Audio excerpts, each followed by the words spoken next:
Stella's trunk. Stella's trunk is a miracle. She can pick up a single peanut with elegant precision, tickle a passing mouse, tap the shoulder of a dozing keeper. Her trunk is remarkable, but still it can't unlatch the door of her tumble-down domain. Circling Stella's legs are long ago scars from the chains she wore as a youth. Her bracelets, she calls them.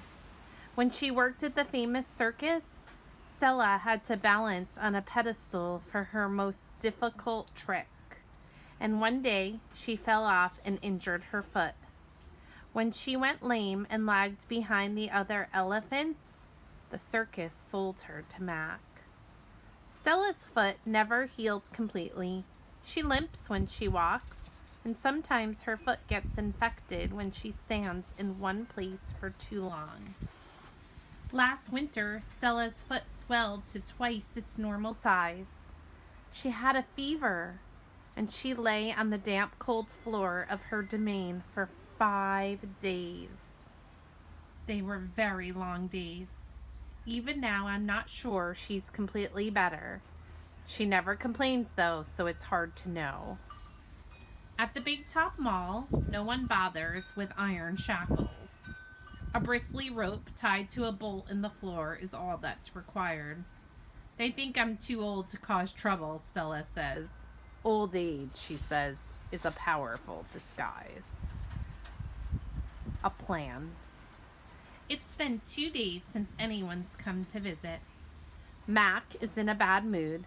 He says we are losing money hand over fist.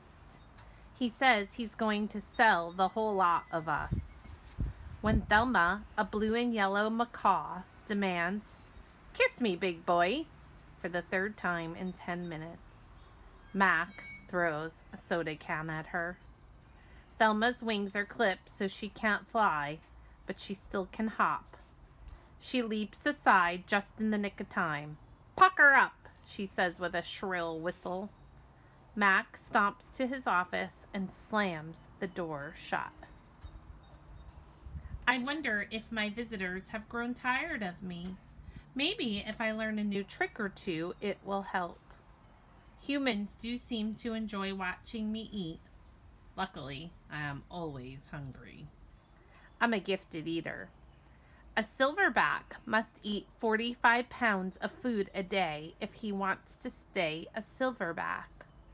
45 pounds of fruit and leaves and seeds and stems and barks and vines and rotten wood. Also, I enjoy the occasional insect. I'm going to try to eat more. Maybe then we will get more visitors. Tomorrow, I will eat 50 pounds of food. Maybe even 55. That should make Mac happy. Bob. I explained my plan to Bob. Ivan, he says, trust me on this one. The problem is not your appetite. He hops onto my chest and licks my chin, checking for leftovers. Bob is a stray, which means he doesn't have a permanent address.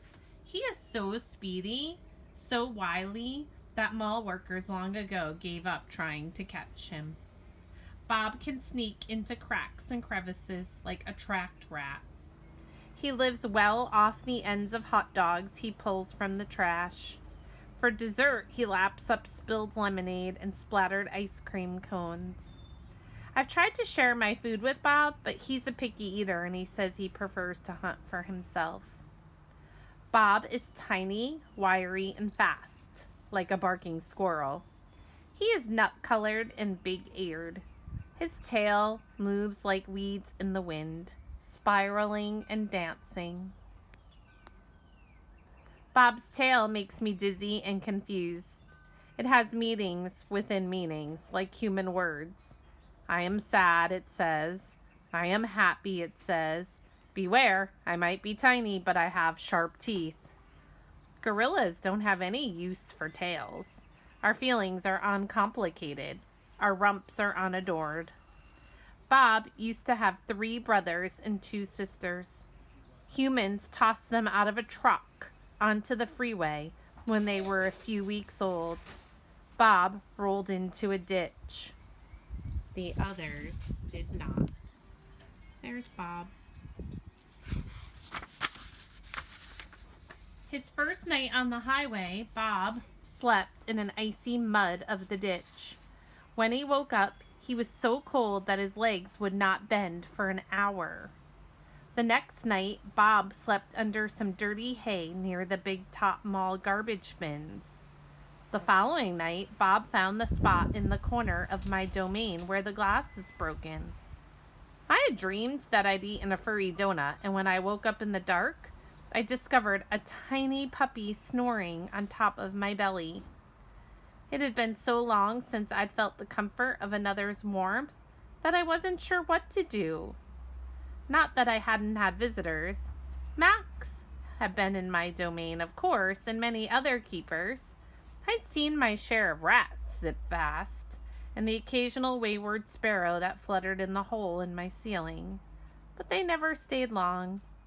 I didn't move all night for fear of waking Bob. Wild. Once I asked Bob why he didn't want a home. Humans, I'd noticed, seemed to be irrationally fond of dogs, and I could see why a puppy would be easier to cuddle with than, say, a gorilla. Everywhere is my home, Bob answered. I'm a wild beast, my friend, untamed and undaunted. I told Bob he could work in the shows like Snickers, the poodle who rides Stella. Bob says Snickers slept on a pink pillow in Mac's office. He said she eats foul-smelling meat from a can. He made a face. His lips curled, revealing tiny needles of teeth. Poodles, he said, are parasites.